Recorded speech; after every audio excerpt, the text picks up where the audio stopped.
എല്ലാവർക്കും നമസ്കാരം. ഞാൻ ഇന്ന് കണ്ട ഒരു വീഡിയോ ആണ്. വിനായകന്റെ ഒരു ഇന്റർവ്യൂ ആണ് കണ്ടത്.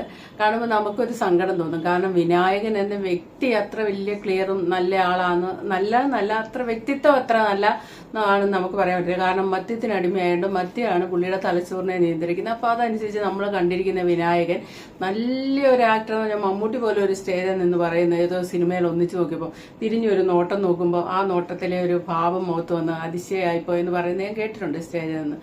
അതേപോലെ ആ അഭിനേതാവ് എന്ന രീതിക്ക് ഇനിയിപ്പം നമുക്കൊന്നും പറയാൻ അത്ര പെർഫെക്റ്റ് ആണ്. പക്ഷെ വ്യക്തി എന്ന നിലയ്ക്ക് നമുക്ക് പറയാൻ പറ്റില്ല. കാരണം നമ്മൾ കണ്ടിരിക്കുന്ന വിനായകൻ പലപ്പോഴും ഫ്ളാറ്റുകാർ കംപ്ലീറ്റ് പേര് പരാതി കൊടുത്തിരിക്കുക.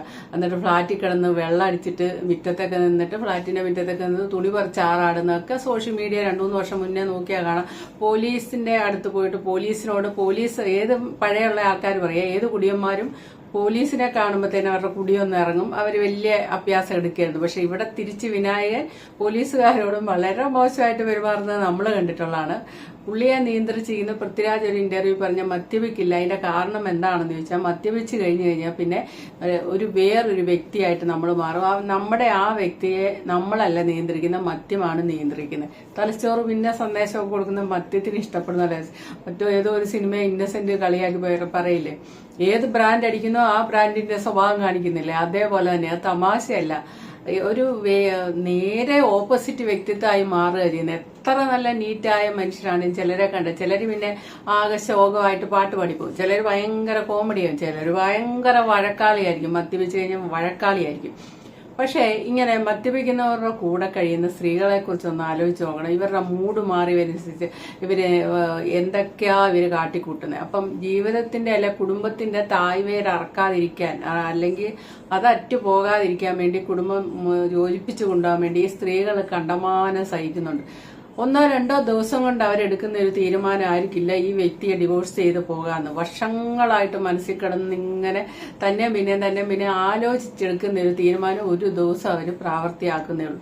ഇവിടെ വിനായകനും വിനായകന്റെ ഭാര്യയും മഹാരാജാസ് കോളേജിൽ വെച്ച് പ്രണയിച്ച് കല്യാണം കഴിച്ച് 10-40 വർഷത്തെ പരിചയം എന്ന് പറയുന്നു, ഒന്നിച്ച് ഉള്ള പരിചയം പറയുന്നു. 18 വയസ്സിൽ കല്യാണം കഴിച്ചാണ്. വർഷങ്ങളോളം ആ സ്ത്രീ സഹിച്ചിട്ടും യാതൊരു മാറ്റത്തിനും വിനായകൻ തയ്യാറാവാത്തതിന്റെ പേരിൽ ആ സ്ത്രീ ഇട്ടിട്ട് പോയി കഴിഞ്ഞപ്പോൾ കണ്ണിന്റെ കാഴ്ച അറിയില്ലെന്ന് പറയുന്ന പോലെ വിനായകൻ ഇപ്പൊ കൊടുത്ത ഇന്റർവ്യൂവിൽ ഒരു ചോദ്യം തന്നെ ചോദിക്കും, ഭാര്യയെ കുറിച്ച് ഒരു ചോദ്യം ചോദിക്കുമ്പോൾ തന്നെ പുള്ളി സ്റ്റക്കായി പോകുന്നുണ്ട്. അതുപോലെ വളരെയധികം നെഞ്ചുവേദന എന്ന് പറയുന്നത്, വളരെയധികം വേദന നമുക്ക് ആ മുഖത്തുനിന്ന് അത് വായിച്ചെടുക്കാം. വളരെയധികം വേദനയാണ് അദ്ദേഹത്തിന്റെ ഭാര്യ കൂടെ ഇല്ലാത്തത്. കാരണം ഒരു ചിറകറ്റ് പോകുന്ന, ഒരു സൈഡ് പോകുന്ന പോലെയാണ്.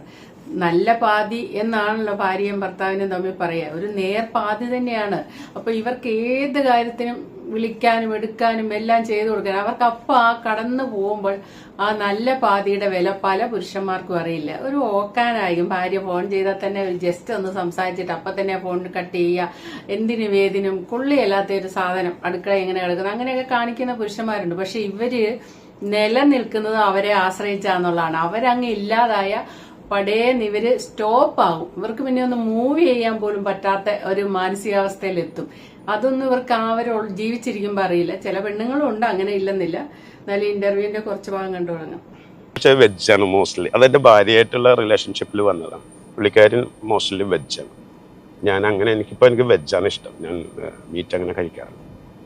ഭാര്യ മിസ് ചെയ്യുന്നില്ല ഇപ്പോ?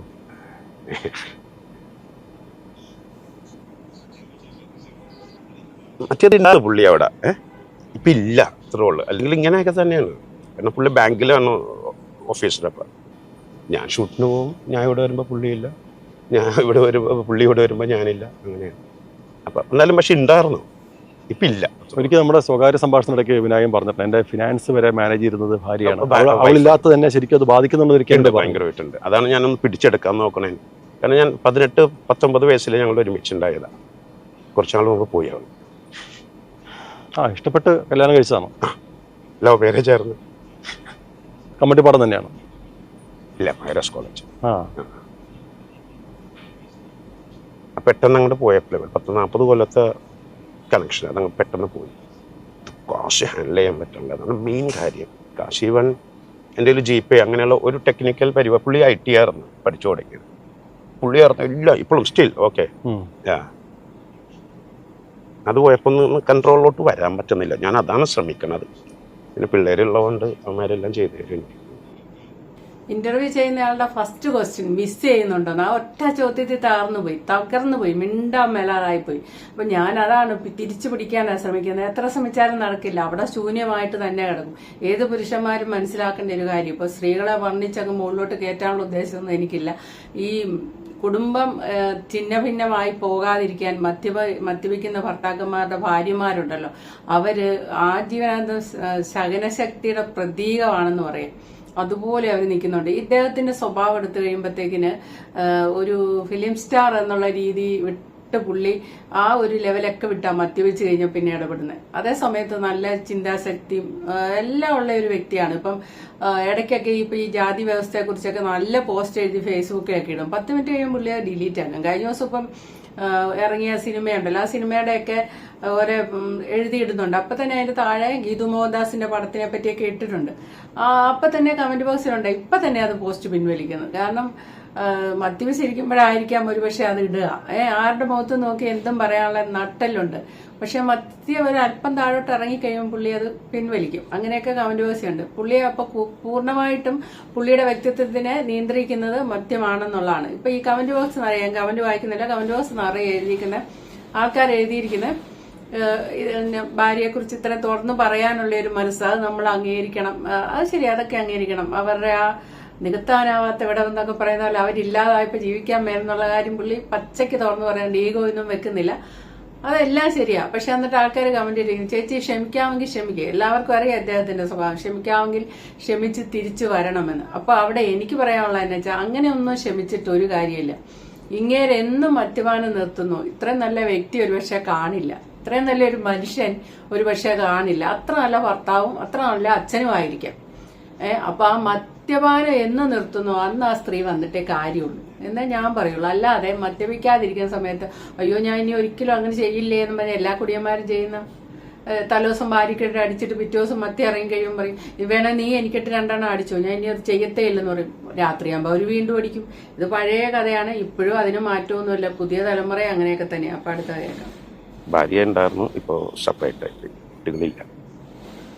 നമ്മൾ വഴക്കൊന്നുമില്ല, പിന്നെ ഒരുമിച്ച് നിൽക്കാൻ പറ്റില്ല, സെപ്പറേറ്റ്. ഈ ആരോടാണ് ഏറ്റവും കൂടുതൽ ഉള്ളു തുറക്കാൻ കഴിയുക ശരിക്കും? ഉണ്ടായത് എക്സ് വൈഫായിരുന്നു. അതൊരു വലിയൊരു ഘടകമല്ലേ ജീവിതത്തിൽ? ഒരാളോട് മനസ്സ് തുറക്കാൻ നമുക്ക് കഴിയാന്ന് പറയുന്നത് വലിയൊരു ആവശ്യം കൂടിയല്ലേ? എനിക്കില്ല അത്. ആ ഏരിയ ഒക്കെ പൊട്ടിപ്പോയി. അവിടെയാണ് ഞാൻ ഭയങ്കരമായിട്ട് ഡാർക്ക്.